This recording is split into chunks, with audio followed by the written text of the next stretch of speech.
Hi friends, ఈరోజు recipe చాలా special వంకాయ మసాలా కర్రీ. ఇది చాలా తక్కువ ఐటమ్స్తో చాలా ఎక్కువ టేస్ట్, చాలా బాగుంటుంది. ఇది రైస్లోకి చపాతీలోకి చాలా బాగుంటుంది. ఈ వీడియో పూర్తిగా చూడండి, ఎక్కడ స్కిప్ చేయకుండా చూడండి. దీంట్లో మంచి రెసిపీ అయితే ఉంది. పేస్ట్కి ఒక జారు తీసుకోవాలి. దాంట్లోకి చెక్క, లవంగం, ఒక పువ్వు వేసుకొని, అలాగే నువ్వులు 2 స్పూన్లు వేసుకోవాలి. వేరుశనగపప్పు వేగించి పొట్టు తీసుకున్నవి ఒక 2 స్పూన్లు వేసుకోవాలి. అలాగే ఎండు కొబ్బరి 2 స్పూన్లు వేసుకోవాలి. ఇక్కడ ఎండుమిరపకాయలు మీరు కారం తగ్గట్టు వేసుకోండి. నేను ఇక్కడ ఒక 4-5 మిరపకాయలు వేస్తున్నాను, ఎందుకంటే మళ్ళీ కర్రీలో కూడా వేస్తాం కాబట్టి. దీన్ని మెత్తగా పేస్ట్ చేసుకోవాలి. ముందుగా స్టవ్ ఆన్ చేసుకొని కడాయి పెట్టుకోవాలి. అలాగే ఈ కర్రీకి తగినంత నూనె అయితే వేసుకున్నాము. ఈ నూనె కొంచెం వేడెక్కాక కరివేపాకు, పచ్చిమిరపకాయలు, ఆనియన్ కట్ చేసుకొని వేసుకోవాలి. ఇక్కడ నేను ఒక 2 ఆనియన్ వేసుకుంటున్నాను. మీరు కర్రీకి ఎంతవరకు అయితే వేసుకుంటారో దాన్ని బట్టి మీరు వేసుకోవచ్చు. ఆనియన్ ఇక్కడ ఇంతే అనేది ఏం లేదనమాట. ఇది కలర్ చేంజ్ అయ్యేంత వరకు ఫ్రై అవ్వాలి. ఇలా ఫ్రై అయ్యాక 2 టమాటాలు సన్నగా కట్ చేసుకుని వేసుకోవాలి. రుచికి సరిపడంత సాల్ట్ కూడా వేసుకొని ఒకసారి కలిపేసుకున్నాము. ఇలా ఒకసారి కలిపేసుకొని మూత పెట్టి ఒక 2 నిమిషాల పాటు టమాటా బాగా మగ్గేంత వరకు ఉడికించుకోవాలి. ఆవిరికి వెంటనే ఉడికిపోతుంది కాబట్టి మూత పెట్టి 1 నిమిషం పాటు ఉడికించుకోండి. ఇలాగ మెత్తగా పేస్ట్ అయినట్లు అయిపోవాలన్నమాట. తర్వాత వంకాయలు మీ ఇష్టం, ఏ రకమైన వంకాయలైనా పర్లేదు. ఇక్కడ నేను ఇవి పొడుగు వంకాయలు తీసుకున్నాను, మీరు నార్మల్ వంకాయలైనా వేసుకోవచ్చు. ఇలాగా 4 పీసెస్ లెక్కలాగా కట్ చేసుకొని గుత్తి వంకాయలాగా వేసుకోవాలి. ఇలా ఒకసారి కలిపేసుకొని 1 స్పూన్ పసుపు వేసుకున్నాము.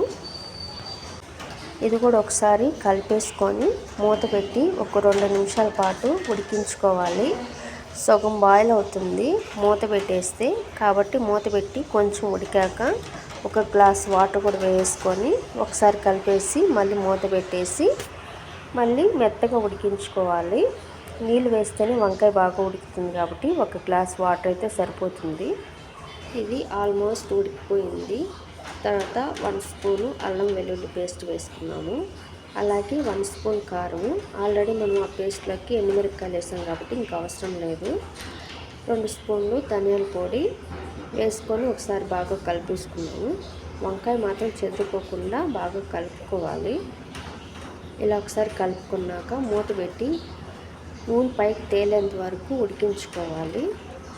ఇలా నూనె పైకి తేలేంత వరకు ఉడికాక ఆల్రెడీ మనం పేస్ట్ చేసుకున్నాం కదా, ఆ పేస్ట్ కూడా దీంట్లోకి వేసుకోవాలి. అలాగే దీంట్లోకి ఇంకొంచెం వాటర్ యాడ్ చేసుకుందాం. కొద్దిగా వాటర్ వేసుకొని ఒకసారి అడుగంటకుండా ఒకసారి అయితే కలిపేసుకున్నాము. మళ్ళీ కలిపేకి అవకాశం ఉండదు కాబట్టి ఒకేసారి కలిపేసుకోవాలి. ఇలా ఒకసారి కలుపుకున్నాక ఉప్పు, కారం చూసుకొని మూత పెట్టి సిమ్లో ఉడికించుకోవాలి.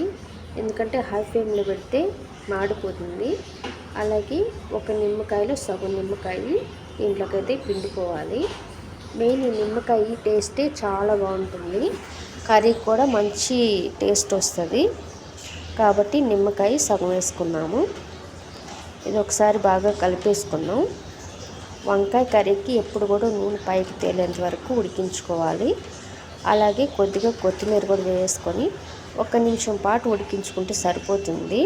మన వేడి వేడి వంకాయ మసాలా కర్రీ చాలా బాగా కుదిరింది.